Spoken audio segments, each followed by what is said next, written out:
Now, why are Anglo chiefs interested in this matter? There's a lot of unemployment in Anglo. There's a lot of flooding in Anglo. They have a lot of problems in the area, yet they are interested in this matter. Let's ask ourselves, why are they interested in this matter? It's so clear. You know it and I know it. Rawlings was an Ewe man. That probably is the reason the Anglo chiefs are very interested in knowing the identity of this person who has meted out this disparaging remark in their own words. But please, let us look at this thing clearly. Rawlings was an Ewe man and a Scottish man. We are expecting that the Scottish people would also come out and say that they are interested in knowing the identity of this lawmaker who uttered those disparaging remarks. My brother, my sister, it looks like in our country, tribal sentiments most of the time are very, very sensitive. We have to be very careful what we say. We must be extra careful what we don't say. My brother, my sister, can I now tackle this issue? Let us go into it and look at it carefully. Now, Anglo chiefs have decided to give the speaker 4 days to unravel the mystery insulter, in quotes, or else, and this revelation would help the next course of action.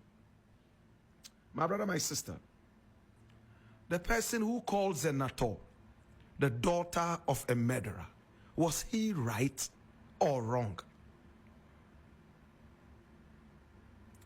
My brother, my sister, in the days of Rawlings, we suffered terror. Those of you who were not yet born in 1979, we saw horror in this country. People were abducted and killed summarily. We saw judges abducted and set ablaze. My brother, my sister, the mystery of which, my brother, my sister, is still pending in the clouds. Rawlings denied involvement, yet it happened in his regime. In the regime of Rawlings, we saw women in Kajetia market stripped naked and whipped in their vaginas. We saw people abducted and taken to the Gonda barracks and some other such barracks and shaved with blunt instruments and blades.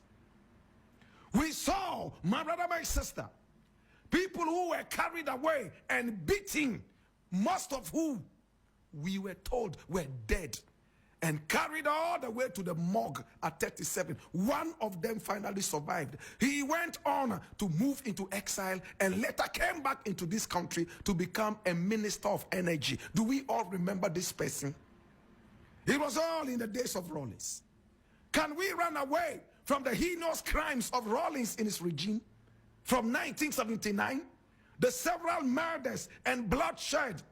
And even at the time, Ghanaians were asking Rawlings to let more blood flow. How do you let blood flow when you don't murder people? Rawlings was a murderer. It's the truth. What are you running away from? So when people die, when murderers die, they all of a sudden become saints? Is that what you are saying? Because we live in a country where Atayi all of a sudden will become Saint Atayi because he's dead. Say no bad thing about the dead. That is your motto. Until we start to shame the dead, like they did in Belgium when Leopold II died and they threw his dead body right in the middle of the street for people to hoot at and spit at. My brother, my sister, crime and foolishness will never ever stop in this country. Rawlings was a murderer, my brother. When the elections came, listen attentively, and listen, people were killed in the reign of Nana Akufo-Addo. What did we say? That Nana Akufo-Addo murdered some people during the elections. Mahama says when he comes into power, he would institute an investigation into it, and he started already. My brother, my sister, who do we say killed the people? They said Nana Akufo-Addo did because it was his regime. Rawlings was a soldier who went into a bloody coup d'etat. Bloody coup d'etat. Shot and killed many in order to gain power. Should we give him a bouquet of flowers for the coup d'etat that saw the lives of many go down the drain? Was he a saint? Was Rawlings a prophet? Have we so soon forgotten our history? The bloodiest coup d'etat that ever happened in this nation was instituted by Rawlings. He killed many in order to become leader of this nation. Is that not a murderer? So I am wondering why there's so much noise. And the coward MP who also mentioned it and cannot own up and come out and say, hey, I said it, and these are my reasons for saying that. That is the most cowardly, more cowardly than Baumia. If I had the opportunity to stand before these chiefs, I will honorably ask them to tell me how you would define or call a man who murdered many in order to become leader. In whose regime innocent judges were carried out, including a woman, killed and set ablaze at Bondazzi.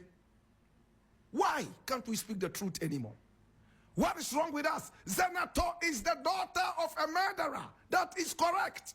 But does that make her a murderess? No.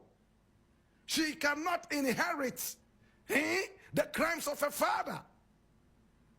Do we understand that? But that does not mean she is not a daughter of a murderer. She is. Let us call a spade a spade. Should we call Zenator the daughter of a pastor, or the daughter of a reverend, or the daughter of a saint? No. We saw the bloodiest violence in this country in the reign of Rawlings.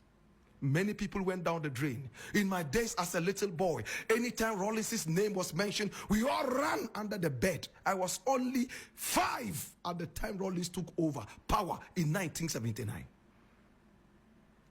My brother, my sister, we have seen so much bloodshed in this country, all in the days of Rawlings.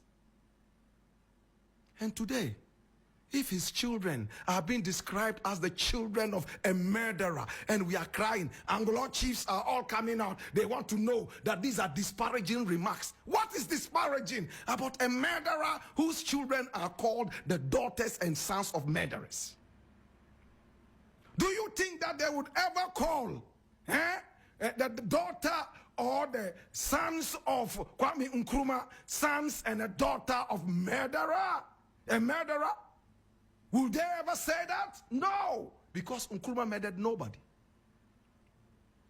In the days of Kwame Nkrumah, there was nothing like capital punishment ever endorsed by Kwame Nkrumah.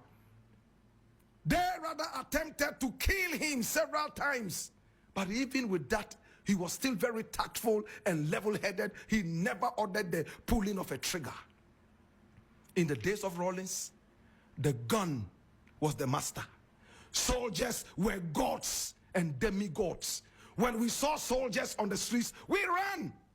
Some of you are so young, you do not understand what it was in 1979 and all the way after 79. We saw blood. I saw blood. I saw people shaved and beaten to pulp. You dared not say anything against Rawlings. Yes, thankfully, Rawlings also paved the way for democracy. But that does not erase the fact that he was a murderer.